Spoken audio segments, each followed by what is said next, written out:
Trying to follow a budget is kind of like starting a diet on Monday. You're pumped, you're focused. You're like, I'm never eating carbs again. And by Wednesday, you're knee-deep in a pizza. My name is Vladimir Nemchinov. I went from zero to $600,000 in 11 years, mostly through real estate. But now I'm building wealth through retirement investing.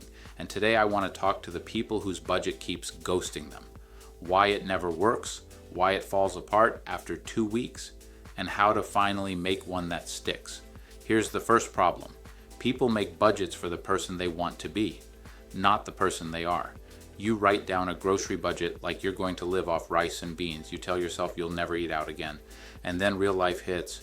Your kid has a birthday party. You forgot you needed new tires. Your mom wants you to bring the fancy dessert to the family BBQ. Boom, budget blown. A good budget doesn't pretend life won't happen. A good budget plans for it. So the first thing you need in your budget is what I call real life money. Build in a little margin for the unexpected. That's not failure, that's wisdom. The second mistake people make, they budget to the penny. You ever seen those $0 at the end budgets? Rent is $100 and $200. Groceries $350, gas $200, Netflix $15 and $47. And then someone sneezes and the whole thing collapses. You need flexibility. Think in ranges, not exact numbers, and round up, not down. If you think your electric bill will be $75, budget for $90. Give yourself cushion. Here's another one. People don't track as they go. A budget isn't set it and forget it. You need to check in. Weekly, log in, look around, and adjust. If your car repair wiped out your eating out fund, guess what? It's peanut butter and jelly this week.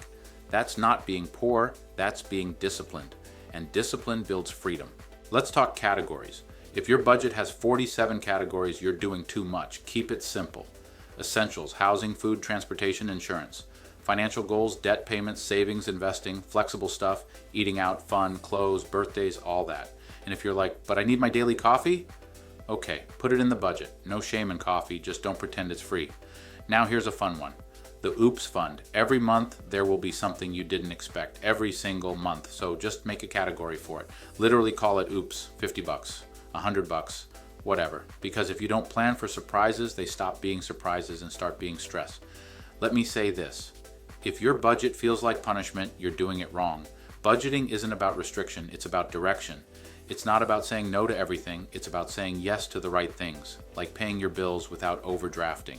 Like not crying at the gas pump, like being able to take your kids out for ice cream without checking your balance first. That's freedom. And that's what budgeting buys you.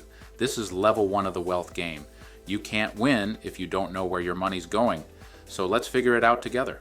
I made a free client assessment form that takes about 60 seconds to fill out. Once you do, I'll help you build a budget that's actually made for your life, not just a spreadsheet fantasy. The link is in the description below. Invest steady, compound your net worth.